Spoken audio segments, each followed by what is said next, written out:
Hello and welcome to this Fane online event. I'm journalist Patricia Nichol, and today I am absolutely delighted to be talking to author Rachel Blackmore about her debut historical novel, Costanza, which is a gripping, pungently atmospheric literary page turner set in 17th century Rome. This is a work of fiction, but Rachel's two central characters really existed. One of them you have almost certainly heard of, Gianlorenzo Bernini, the renowned Baroque sculptor whose classical figures carved in Carrara marble are so distinctive of Rome. The other you might recognize visually, but you might not have heard of her. It's Rachel's title character, Costanza, who is a woman Bernini immortalized in marble, but also in notoriety. Rachel, it is so great to have you here today to make Costanza more than a striking image or salacious historical footnote. First, can you set the scene for your novel by reading from it? What have you chosen as a passage? I'd be delighted to, and thank you so much. What an absolute delight to be here. So I've chosen the prologue to the novel. So we are in Rome in 1636. It's August, and there's a heat wave underway, and it's called Bad Omens Gather. Despite the great heat, the man is hurrying, half walking, half running through the streets of Rome. It is mid-morning, the sun is high, and all those who are gainfully employed are hard at work. The roads throng with sellers, and the air hums with the strident percussion of stonemasons and carpenters, a strange, clanging, sawing anthem played for the glorification of God. Bad omens are gathering, so say the superstitious. This heat, they whisper, is lethal. The old and the sick, their bodies already dry from age and ague, are dying quicker than they can be buried. Then there was that Barnabite priest on his knees praying in the San Carlo ai Catinari when he was struck by lightning. Tell me that is not a sign of divine displeasure. Someone's neighbour heard from her sister's friend that the Holy Father was covered in lesions, great fronds of fire creeping across his body as he drew his last breath, not to mention the Jewish quarter being set ablaze, flames tearing through the tinderbox houses. It is all a sign. Dust flies up from the man's feet, covering his breeches, gritting his eyes, causing him to spit out dry grime from his mouth. He feels intensely alive, more alive than he has ever felt before. His body quivers, delighting in the quickening of muscles which tense and stretch against his bones with each step. This man is a servant to an artist, a famous sculptor who creates the likenesses of popes and kings from marble, so real, people think the stone heads might start talking at any moment. The manservant carries 2 flagons of wine. His palms are slick, wet with sweat, and he is glad for the twine which has been twisted around the top of each bottle to prevent slippage. He grips harder, the harsh fibres of the rope pushing against his palms, rubbing small welts into the skin. But he does not register this mortification of flesh. In the pocket of the servant's breeches is a razor, carefully folded in against itself. He feels the reassuring heft of it, banging in a constant rhythm, thud, thud, thud, as he scurries on. The blade is the type artists use, finest money can buy. The edge of its gleaming metal has been shaved against the whetstone, sharpened for the particular purpose of harm. The servant has his orders, very specific instructions. Today he shall deliver justice. He hastens, heart pounding with the potential, the possibility, the anticipation of his deed. Oh, that's great. Thank you. What a way to start. Now, that is the preface to the novel, isn't it? But chapter one then starts more than 2 years earlier in January 1636, quite a sort of different cold weather. But you've conveyed such a vivid sense of Rome in that period, just in that little preface. But could you introduce us to the novel's central characters and tell us more about the famous artist alluded to in that extract? So the two central characters in this novel are Costanza, who is a young 22-year-old woman, quite low socioeconomic status, and she's the wife of a jobbing artisan who works in Bernini's studio. Bernini would have had hundreds of men, talented artists, but hundreds of them working in his studio, producing the amount of art that needed to be produced. And then we have Gianlorenzo Bernini, who was the kind of superstar of Baroque sculpture, a child prodigy. He'd been marked out at the age of 7 or 8 as a genius, and had kind of developed and feted by various cardinals, and now he's about 40 and at the apex of his power, with a kind of personal kind of friend and confidant of the Pope. So we're in the middle of Baroque Rome, and it's a building site. It's not the Rome we know. The old imperial Rome is being knocked down and made way for the kind of the huge processional arches and palisades and churches that we know today.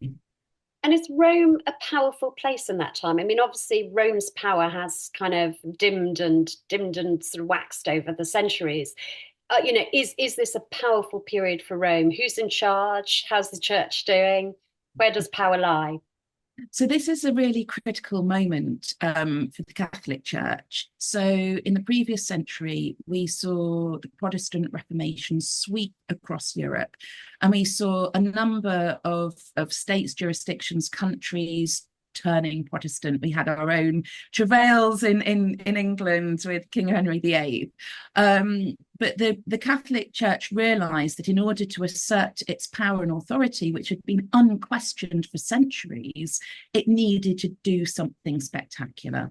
And so what it decided to do was reassert the faith, but reassert the faith through spectacular culture, spectacular art. This is about inducing awe of the religion and reasserting a supremacy of Catholicism. So it's a kind of a marriage of a political and religious need with the birth of a great artist, and so often that happens. And how and actually just quickly for a British context, so that we know exactly where we are. What's happening in Britain at the time is, have we already had our own revolution, or is that still to come? Not quite. It's just on the cusp. I mean, this is actually the century preceding the Enlightenment. We're out of that hegemony of Europe that we'd had in kind of in earlier centuries, and we're seeing quite a fracturing of religion, society. We're on the cusp of the Civil War in England. We've seen 100, 200 years of kind of ongoing war across Europe, and so we're actually in quite a fractured and fractious century in the 1600s. Yeah. But Rome is looking quite strong in this period, and the star of it is Bernini. Yes. And how does he meet this? Well, obviously, her husband works for him, but what happens? How do they come into each other's orbit, and what happens? Well, so this story is based on a true story. Bernini and Costanza were two real people, and as so often happens with women in history who aren't either royal or very rich, we know very little about her background, and we don't really know when she came into his orbit, but almost certainly it's when her husband Matteo starts working in Bernini's workshop, and they come into each other's orbit. They, certainly Bernini claps eyes on her and comes across her, and she must have had something extraordinary, in my view, to have captured him in the way that she did. And so I just imagined this young woman full of, curiosity about the world. And certainly she caught his eye, but we don't know exactly when or where that happened. And how did she and their story first come into your orbit? How did you hear about them? So I had obviously heard of Bernini, and I was researching a trip to Rome, and I was watching a BBC documentary about the art of Rome. And there were two male art historians talking about the undoubted genius of Bernini. And in the course of the discussion, they happened to mention that he'd ordered an attack on his mistress and that this was an awful thing that must have happened. And then they carried on talking about the genius of Bernini.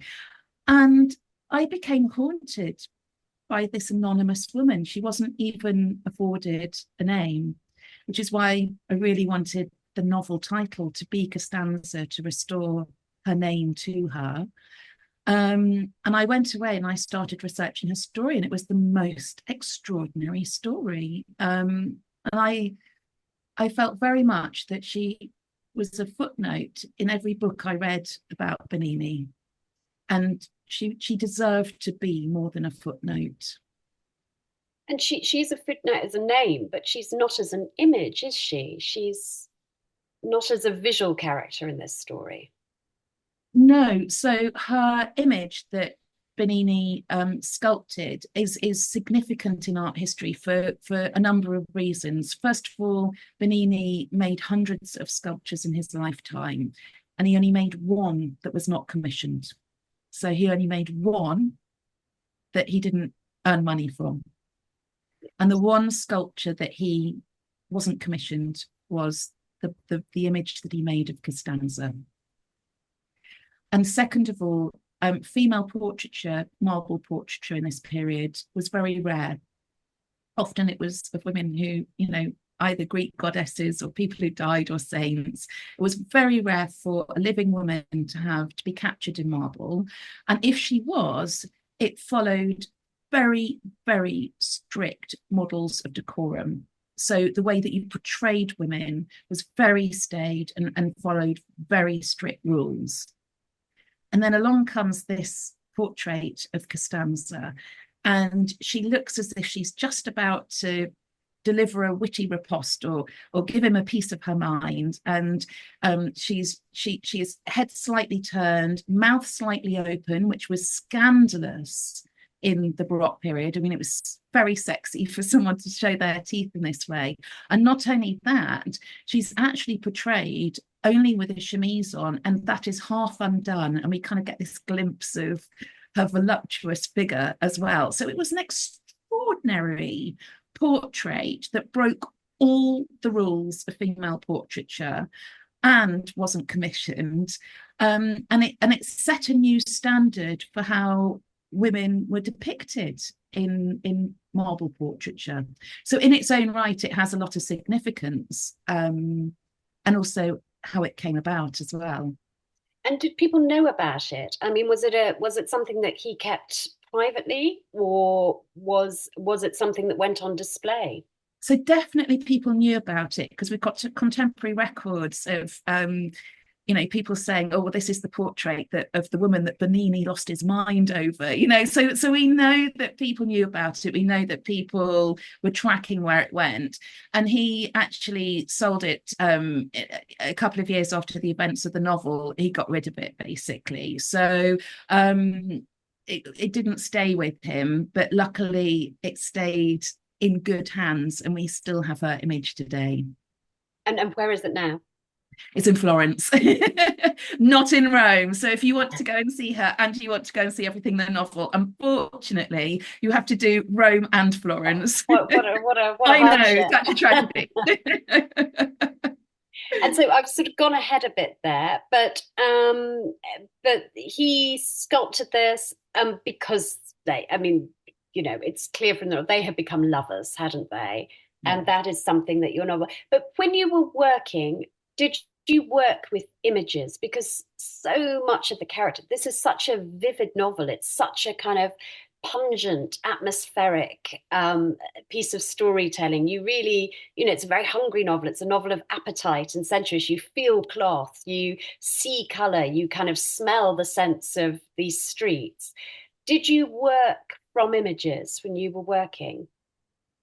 Absolutely. I think one of the things about rock art is that it is full of drama, full of life, full of light, full of, satins and dirt, and we get the sense of the back streets of Rome.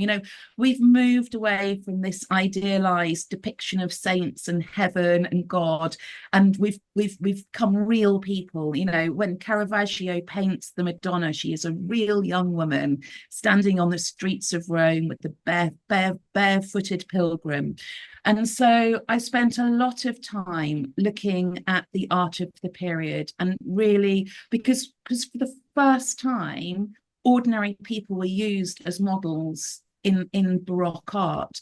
So we have a real sense of what people really did look like, what their clothes looked like, what Rome was like at the time. So yes, I was immersed in Caravaggio and also Artemisia Gentileschi, who was an amazing artist working at the time, and portrayed women in a slightly different way to her male contemporaries. And so when I was researching how to write the women, and especially in the latter part of the novel, I used a lot of Artemisia's art because I felt that had a greater emotional truth and resonance to the women that I was writing, rather than choosing women painted by men. Because I think one of Artemisia's most famous pictures is one of Susanna the Elders. Is that right? Yes. Yeah, Yes. and that was at the National Gallery show a few years ago, and I think it was anyway. You allude to that painting in the book, don't not necessarily by her, but you allude to that as a subject. This woman disturbed at her bath time by these dirty old men, essentially. Which is absolutely what Susanna is all about. You must keep modest at all times, and men are predators, essentially. And yes, and I actually used Artemisia's version when I was writing that scene, although she's not the artist who paints Susanna. But I think what's really interesting is the stories that women were told about what happens to women, and how you have to take care and beware. And these were paintings that were up in people's, not everybody's houses, but a rich father might teach his daughters how to make their way in the world by hanging these paintings and showing them what can happen. And we are still having those conversations with our daughters today. And this is a story about sort of a woman being punished as well. So your endeavor, you're aligned with an artist like Artemisia, in that you're recovering this subject from the male gaze is part of the project that you're working on here, isn't it? But she was punished, like one of the subjects of some of those religious paintings, wasn't she? She was, and this is very much what happens to women throughout history, particularly in this period. I mean, we were talking earlier about what was happening contemporaneously, and witch trials were happening contemporaneously in England. So, and who were accused of witchcraft? Generally, women who lived on the outskirts or the margins of society, women who were widowed, women who'd never married. And what we find is when women either live outside of the patronage of patriarchy, the protection of men, or women transgress in some way societal norms, especially sexual societal norms. So that might be she's a nag, or it might be she's had an affair with if women step outside what is deemed appropriate behavior for them, they are punished. And what happens to Costanza is, and this is very clear when I was writing, is that while she is under the patronage of Bernini, she has a powerful man looking after her and making sure that no one will touch her. The minute that patronage falls away, she becomes one of the most vulnerable people in society. because she's a woman without male patronage, and she's a woman who stepped outside expected norms.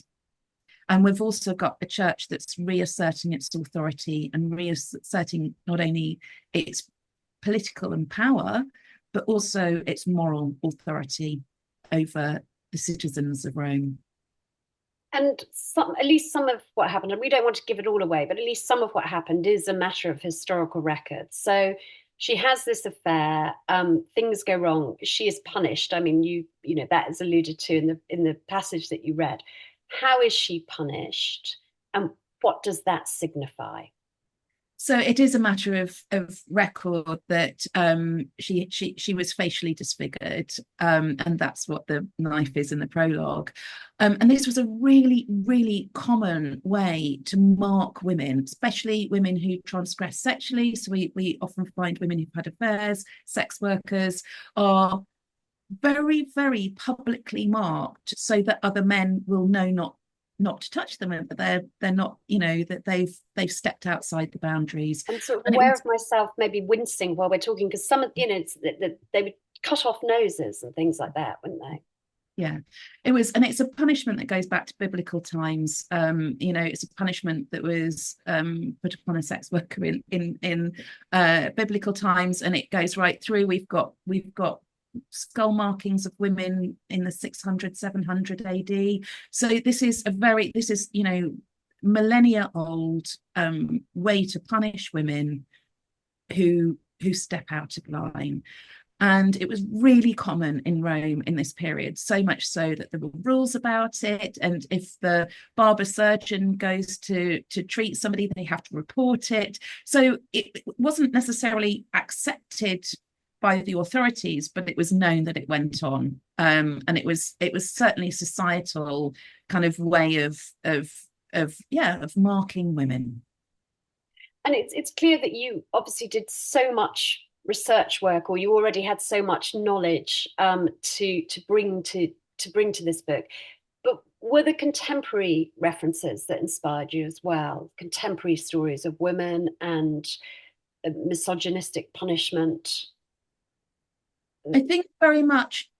So this was slightly outside, but this was more current affairs than I would normally.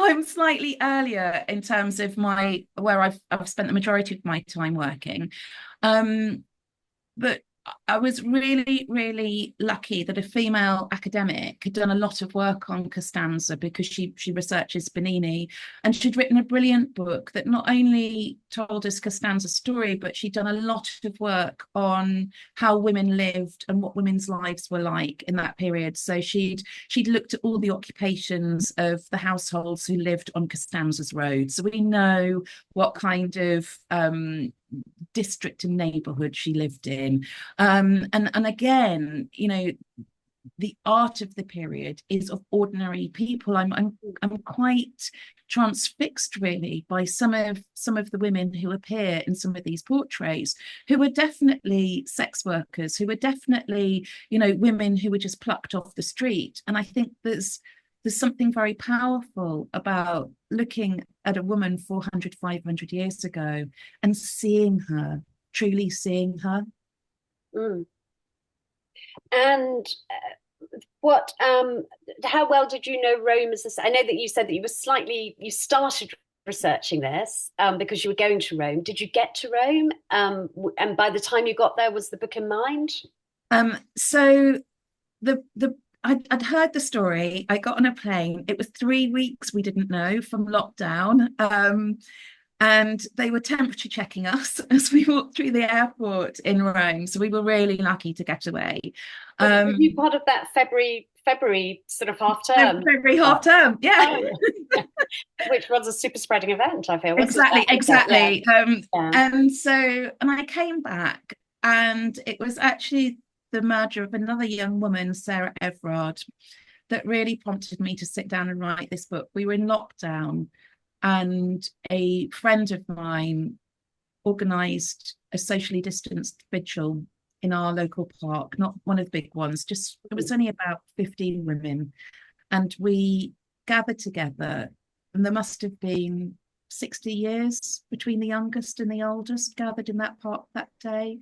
And we all stood there in silence, and something incredibly moving happened, because there was a resonance between all of us about understanding how close any of us might have been at any point to what happened to Sarah. And there was a level of vulnerability that was shocking, really, and a communal grieving for another woman we'd never met, but we understood what had happened. And I came home, and my daughters were early teens, and I was having to try and explain to them how they were to stay safe in the world, but not explain to them what I was trying to keep them safe from, because they were too young to understand. And I felt two really conflicting emotions. I felt an utter desolation, really, that we were still doing this. We were all the things that my generation of men promised have not happened, and the next generation. But I also felt this kind of well of fury kind of bubbling up inside me. And as a writer, I thought, what can I do? How can I respond to what has happened? And Costanza came knocking at my door and said, this happened to me 400 years ago. And, you know, it's a universal story. And so I really sat down and started to write quite quickly. I knew Costanza's story. I hadn't got it all worked out, but I very much wanted to capture a young woman who felt invincible, who feels the world is hers, who becomes ensnared, and then learns that actually the world can be a difficult place to navigate. But it's also a novel of hope, because actually it's a novel about female friendship and female resilience. And in many ways, it's a meditation on the deep connection that I have with other women in my life, and how they have supported me through really difficult moments in my life. So I think it's actually a very hopeful and resilient story. But it came out of a place of asking, what more can we do? We must prioritize these narratives. And did you, when you sat down to it, I mean, it's your first novel, isn't it? Is it the first novel you've ever written, or? Well, so I decided really to take my writing seriously. I've written for work, but I've never written fiction, which is an entirely new skill, I will say. And I got to my midlife, but I got to 45, 46, and my children were just that little bit older. And I've always wanted to write. And I very much thought, now or never, I have to prioritize doing this. And so I set out to learn how to write fiction, because it is a skill set that it's not by osmosis. I had to gut books and read books and learn how to do it. And I'd written quite a dark, I mean, this is a dark novel, but I'd written a really miserable novel based on another time period in history.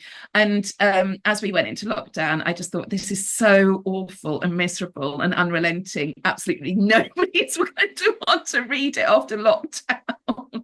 And it would have needed rewriting from scratch again. So rather than rewrite that awful novel, I decided to take everything that I'd learned and sit down with Costanza and not make quite so many mistakes with Costanza. You're so casual about killing your first baby. Sorry, I'm just alluding to that term, isn't it? Kill your babies. But you seem quite relaxed about letting go of something. Do you feel that was just what you had to do as a sort of first effort?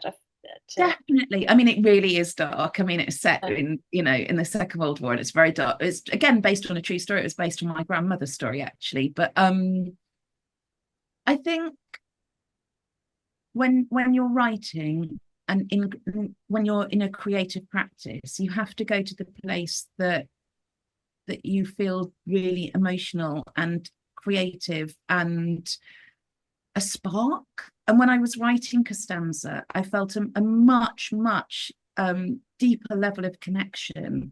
And I wouldn't say it was easy, but she came to me in a blaze. And I think when that happens to you, you're quite foolish to ignore it.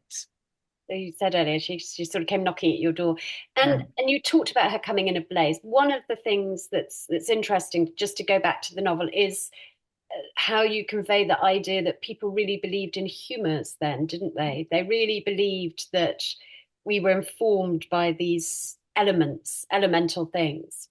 Yeah, and it's I mean it was very, very deeply held belief. So it's a system of medicine that's based on four humors: earth, fire, wind, and water. And it believed that not only your physical health, but your psychological health, your behavioral health was predicated on your humors being in balance. And if your humors were out of balance, if you had an excess or a lack of, then it would display itself in physical or behavioral traits.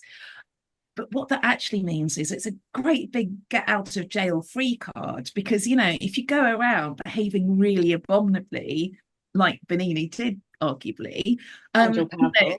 exactly. And he had a terrible temper on him. I mean, people were very frightened working for him. And he would just go, I have excess of fire. It's absolutely nothing to do with me. It's my excess of fire, and because I have that, I'm this way. And women were thought to be hot and dry. And therefore they didn't They have the knew all same about mental menopause then. capabilities as men. So if you were lacking in things or you had an excess, it would really characterize your behavior. And it was so deep rooted that nobody questioned it. But I think it also was quite invidious because it allowed men like Bernini to behave in very irrational ways, and and, it, and it just was, sort of say, "Oh, I'm a genius," I'm just very fiery. And I know that people who, there'll often be aspirant writers watching these things. You had this inspiration, you sat down, you started writing. Did you start with the scene? Did you start with the timeline? How did you actually go about the writing process? So I'm quite a methodical plotter. People do tend to fall into plotters or pantsers. I find that I find that if I've plotted my novel and I plot to a scene level, it allows me much greater creativity on the page, because I was once given a very, very good piece of writing advice, which is when you come to the page, decide beforehand what head you're going to be in. So are you going to be in your plotting head? Are you going to be in your writing head? Or are you going to be in your editing head? And the problem is that so often we come to the page and we try and do all three at once, and then it becomes really difficult, really sticky. We lose momentum, we lose confidence, and we go, oh, I'll come back to it another day. So I spent about 3 months thinking about and plotting Costanza. And what that enabled me to do was to properly pace the novel. So I knew when the big scenes were, and actually was very deliberate not to use violence as the main plot propulsion, because I think it's really, because we see that a lot. We see a lot of violence against women, particularly, but violence more so, as being major plot drivers, major moments in a plot. And I was really determined that that wasn't going to happen. So those scenes are very lightly written. They're 500 words max. I was really clear I didn't want to dwell there. So I plot very carefully. But what that means is when I come to the page, I'll have much more freedom, because I'm not thinking, oh God, what's going to happen next? Because I know what's going to happen next. So I can really revel in the writing. And I tend to do something called write forward. So I just keep writing, keep writing, keep writing. And actually, I did a 100-day sprint writing Costanza. So I set myself the challenge of writing something. And it didn't always happen. I won't say I wrote every day. And some days I wrote 50 words, and some days I wrote 2,000 words. But there's something very powerful about keeping momentum. going and making that accountability and commitment to yourself. And I would get up early before the kids. I would sometimes write while the kettle's boiling, or, if I got half an hour, sometimes I would get 20 words, sometimes I would get significantly more. But I could see the way, you start off and you've done 5,000 words, and after 20 or 30 days, you've got to 20,000 words, and you suddenly start to get a kind of bulk of your story. And once you've got a manuscript, once you've got to the end, you have something to edit. Right. And by that stage, did you already have an agent? Had you done a course or anything like that? No. I was writing in pure hope. I think a lot of people write in pure hope. It's a really difficult, it's really difficult to break into publishing, really difficult. And I was quite systematic about understanding that I didn't have 10 or 15 years of writing and stories and being published here and being published there. I had nothing. I knew no one in publishing, and I had no writing CV. So alongside writing Costanza, I very deliberately started to enter short story competitions.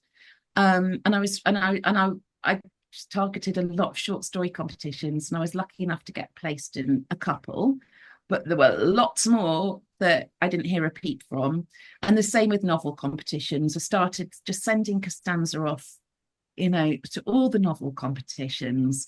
And I was lucky enough to get placed in an amazing competition run by the Irish Writers' Centre called the Novel Fair, which is like a dragon's den for writers. And if you they place 12 writers, and then you spend 2 days pitching your novel to agents and publishers. My agent hadn't gone to the novel fair, but I decided to be enormously, I suppose, cheeky and write to her and say, I've always really admired you.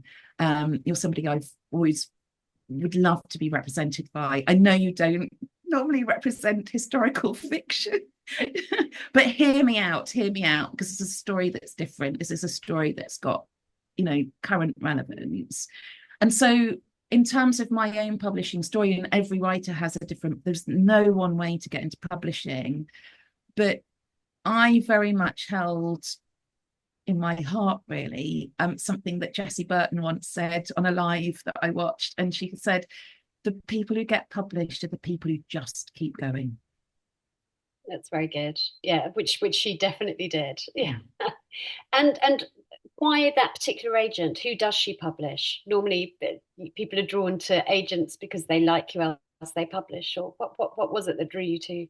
So my agent, Juliet, is a hugely principled woman who operates very firmly with her values kind of worn, publicly, and she represents a really diverse list of writers. She represents a lot of feminist writers, a lot of Black writers, and I just thought she's somebody who is trying to do something from the inside of publishing, and she is trying to bring more stories forward. But she's also just a brilliant woman. I mean, I'd admired her for a long time, and I feel incredibly grateful that she's my agent, and we have a brilliant working relationship. And I think the most important thing when you're looking for an agent is trust. I absolutely trust the advice that Juliet gives me. I trust that she always has my best interests at heart, and I trust that she will do the very best that she can for me. And I think that's a real foundation, especially when you're in a business you don't know anything about. And how easy was that process once you'd found her? How long was the process from there? So I think it was about March, April when we met and when I was taken on. And then typically what an agent will probably do is work with you on your manuscript before it goes out to publishers. So Juliet and the amazing team, it's not just your agent, lots of people in the agency will also read your novel. And what was really helpful for me was that I had intergenerational women reading it. So I had women in their 20s, I was in my late 40s. So I think it was really helpful to get that much broader perspective on what I was trying to say and what the novel was doing. So we went through that round of edits, and then my novel went out on submission later that year and early the next year. So kind of, you know, Yeah. So you work with your agent first. Generally, some people don't, but generally you'll do a redraft or two with your agent, and then it will go out to commissioning editors. Brilliant. And then hopefully be sold, which obviously it did.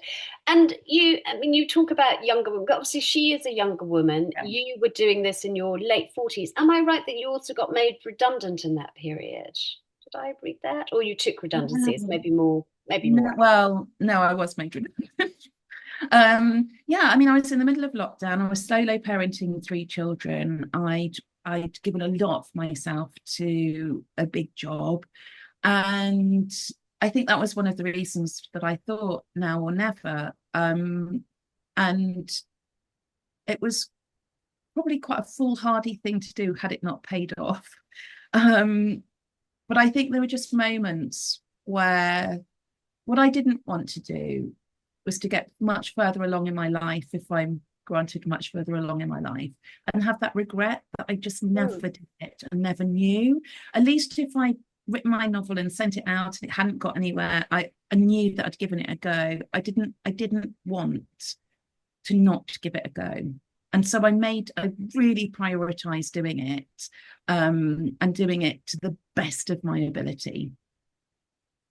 great. And then were you given more time as well because you were then suddenly not working, or did that come later in the process anyway? No, I think it kind of all coincided. I had the story idea. I knew I had a story idea. Suddenly, I didn't have any work, but also, you know, had been made redundant. So I had a bit of cushioning. Yeah. Um, and I just thought, right, I have to write this novel and I have to write it in 100 days and I have to get it done. And so that's what I did. And did that sort of add to you trying to write it quite speedily, that you thought, well, I've got a window, but it can't go on forever. You know, if this doesn't work out, I need to go back to plan A. Was that part of that thinking as well? Definitely, definitely. That's not a sustainable model. Working with no income is not a sustainable model. Yeah, no, I knew I had a short period of time to do it, and I knew I had to remain focused, and I knew I had to stay on track. So yeah, so it was very much part of the decision making process. And had I not got anywhere with Costanza, I definitely would have, you know, been I freelance, but I would definitely been back in work and not had the mental space to commit to it as well. And as a reader, are you a historical fiction reader? Is that where your sort of passion lies? Who are the writers who you feel have sort of influenced you? I'm an absolute historical fiction nerd. Great. I run a historical fiction channel with another writer friend who's also a historical fiction writer, and all we chat about is historical fiction with people who love historical fiction. So I've always loved history. I've always felt a great resonance with people from the past. I think there's a universal humanity that stretches through time. And I'm fascinated by not only the way that people live their lives, but the belief systems that they lived within, which are very different, very alien to how we think and feel today. And so I've always loved historical fiction. Like my gateway drug was Jean Plaidy when I was in when I was in my teens. Who used to write these little Pan Macmillan kind of like 70s novels with very 70s looking kind of Henry VIII's wives on them. Yeah, yeah. And I've always read historical fiction. And of course, Hilary Mantel, I think, really changed how the historical fiction had always kind of like slightly sat on the dusty shelves Mm. at the back, and you had to kind of pass all the glamorous stuff and get to the back where you'd find like 8 titles, and it was slightly seen as kind of a bit lowbrow, and I don't care. I love a book on Alan Aquitaine. Give it to me. But I think writers like Hilary Mantel were big breakout writers, and suddenly historical fiction was on the front table of Waterstones. And of course, her Wolf Hall trilogy is just an absolute masterclass in how to write about history, but in a way that feels incredibly contemporary.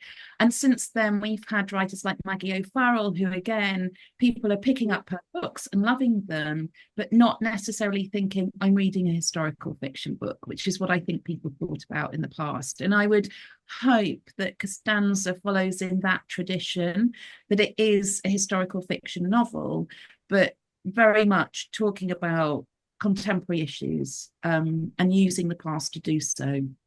And actually, stylistically, the tense that you write in is quite similar to O'Farrell, isn't it? Is that right? It's Yeah, the the present tense, and it's really interesting because there's multiple points of view in Costanza, and I'd always been really clear that I wanted Costanza to be first person. I wanted that immediacy. I wanted to hear her internal thoughts, because often she's saying one thing and thinking something quite different. And every now and again she blurts out what she's actually thinking, because, you know, I mean, she was clearly a kind of really interesting and curious and very bright young woman. But then we also hear from not only Lorenzo Bernini, but his brother Luigi. And I'd written all of those in third person because I wanted us as the reader to be slightly distanced. It's a close third person, but I wanted us to feel slightly distanced from them, because this is about Costanza's story seen through her own eyes. and restoring that Yeah. world. And I heard Bonnie Garmus talking on a podcast recently about how her husband likes to move the books on their bookshelves around and put books that he thinks would get on well sort of close by one another. What are some of the books that you would ideally like to see Costanza sitting side by side with? So it's very interesting. I think she best fits alongside The Marriage Portrait by Maggie O'Farrell. Again, it's set in Italy. It's a novel with exploring very similar themes to Costanza. And Maggie O'Farrell's not short of an adjective or two, and nor am I. I like a lot of words and very rich descriptions, and I think Maggie O'Farrell also revels in language, and she revels in time periods in the same way. I think she luxuriates in those time periods, and I think I probably do too. But there's also something quite fascinating happening about novels written in Italy in the 17th and 18th century. Because we had quite a long period of Greek mythology and Greek retellings, and those are still happening. But there have been a number of novels in the last year that have been set around this time period. So we've had Disobedient, which was about Artemisia, and we've also had two books about Julia Tofana, who was a woman accused, probably did poison a lot of men, which are Book of Secrets and Poisonous Tales. So there's a whole genre now of books written in this period in Italy. If you like this period, that I think Costanza sits really nicely alongside, exploring some of the agency that women did have in this period, in a period in which we think of women as having very little autonomy and agency. Actually, underneath the scenes, that they did have some agency and autonomy. And speaking about agency, what do you find? You know, we obviously have so much more freedom than women then had, but what are still the sort of distressing, depressing parallels with how we live, how women live now, that you find from Costanza's story? I mean, obviously we have more kind of economic and social freedom, but I think women still live under a huge expectation of what womanhood is, what motherhood is, what women should look like, how they should talk, how they should act, whether they should get married, whether the pinnacle of their lives is finding a man and settling down, or whether it can be something else. And when we have a female candidate for the United States, which probably will date this recording, who's been criticised for not having children, and how could she be a proper woman? How could she possibly, be mother to a nation if she's not mother to her own children? So although we in many ways lead very different lives, I think there is still a heavy weight of expectation on what womanhood looks like that I think Costanza and her mates would definitely understand. Well, actually, because she is a childless woman, isn't she? And Yeah, that is something yeah. that, she is living with, and that is beautifully articulated in the novel.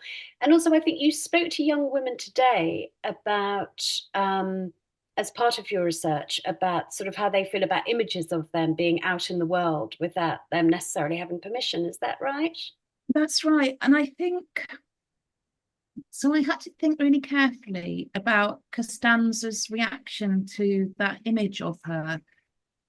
So Bernini has created his version of her.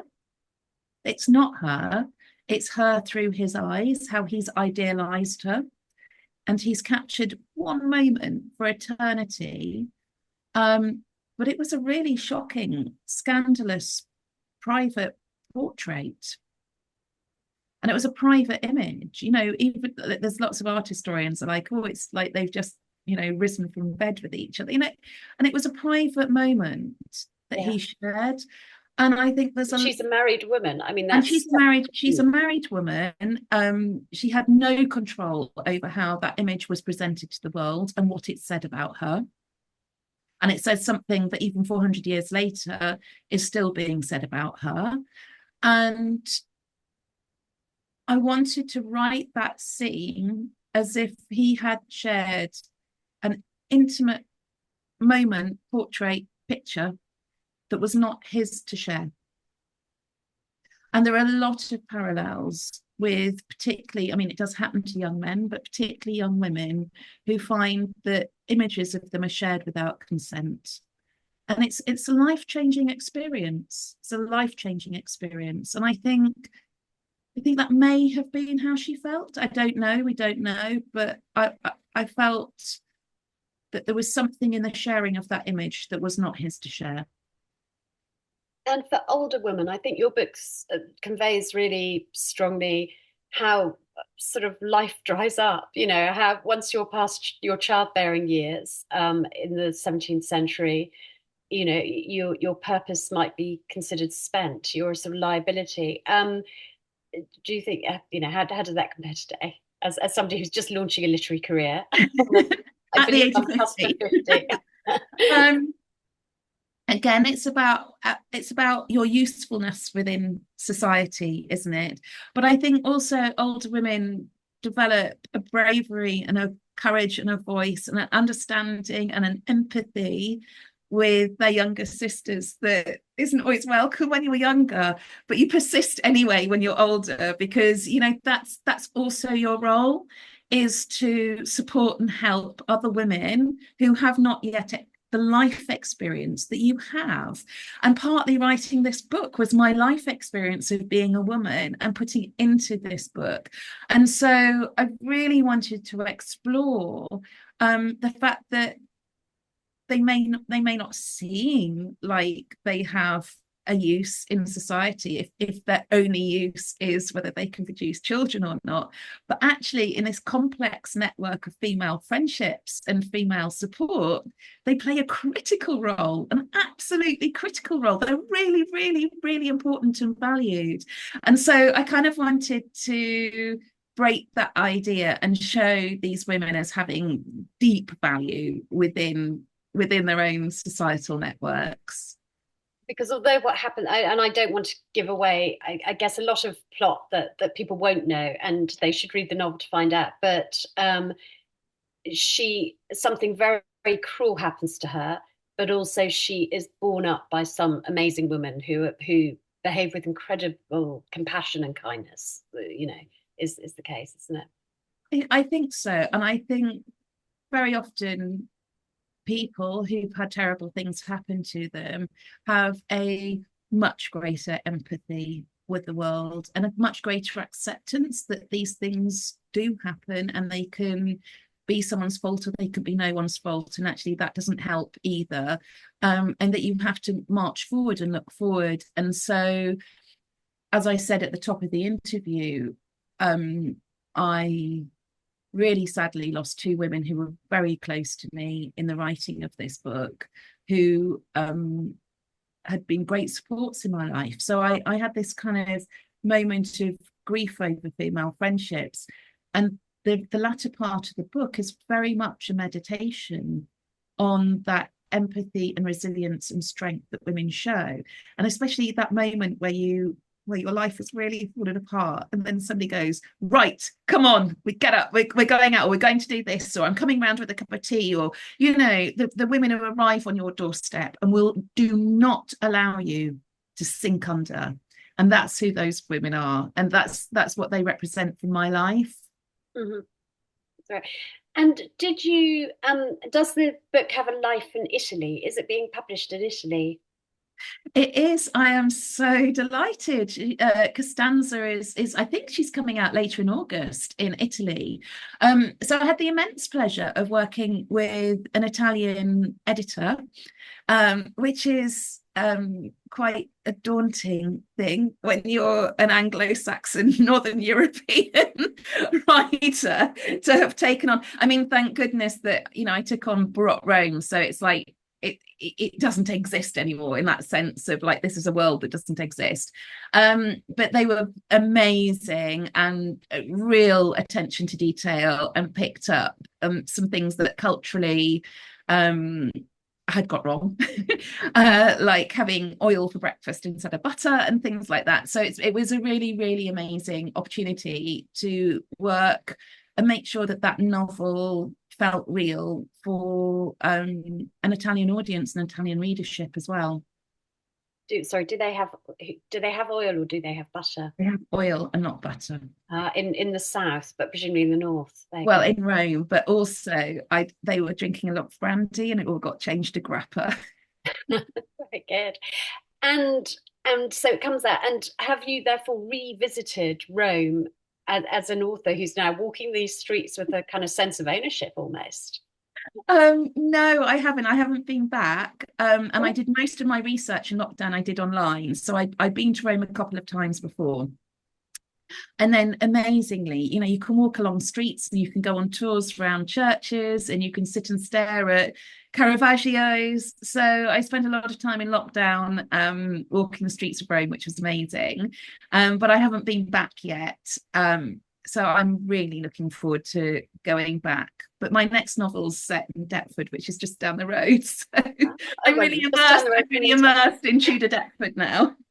So I was going to ask what's that. So, but just to go back, so will you go back for the Italian publication and have some oil for breakfast and a bit of grappa, or I do hope yes, I do hope at some point to get back, but it's coming out later this month, and I'm not going back for the publication, but definitely at some point would like to get over there and just to. It's amazing to hear people's reactions to your novel, because I very much take the view that how people come to my novel is actually none of my business, because we all come to writing, to novels, to fiction with our entire life experience behind us. We like different genres, we like different styles of writing, we like different stories. And so there's something really interesting that happens when a reader comes to your work with their life and their life experience and their imagination and their understanding of the world. And that creates their own version of your novel. It's no longer your novel.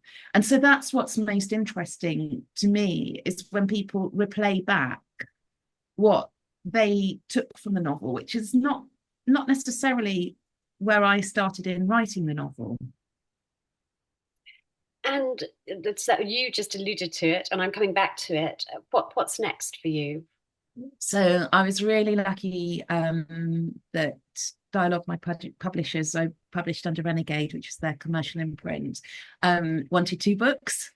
So the next book is set in England, in Tudor Deptford in the 1590s.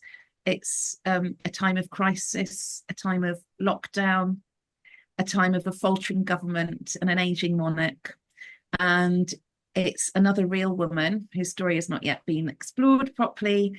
And we find ourselves firmly in the shady world of Elizabethan espionage, where nobody and nothing is quite as it seems. That sounds terrific. And yeah, I live nearby, just a bit further east along the river. So that's so I look forward to that. And what are the sort of timescales of that? Have you already finished? Are you? Oh, I hope my editor's not watching. I have to hand it in by the end of the year, so I will be doing another sprint Yeah. to finish. I've had to spend. This is a more complex novel. It's interesting as a writer. You try and stretch yourself in your craft, and so I'm doing something more complex with this Mhm. novel than I did with Costanza, and there are many, many more gaps to fill in imaginatively. Than Costanza was quite a linear story to tell. Mhm. This story is less linear, is more well known in many ways, and has required a much more complex approach, both to the structure of the story, but also the characterization, because I'm working with nothing, but still a real woman. So I've spent much longer working on the thinking phase, which is still writing. And I want to say to any writers who've got this far into the interview, well done. But also, we underestimate how much thinking time good writing takes. And it has taken me 7 or 8 months of solid research and thinking and starting and stopping and starting and stopping to get to a point where I feel really confident that I've got the narrative structure right for the novel. And And so would you now be I will start. confident enough? I mean, obviously, some people rush to publishing deadlines, and if you're not ready, would you have the confidence to say, actually, I want to make sure this is a good book, this is the best book, rather than sort of working to their schedules, or do you think you'll make their deadlines anyway? No, I will make the deadline. I like a deadline. I like a deadline.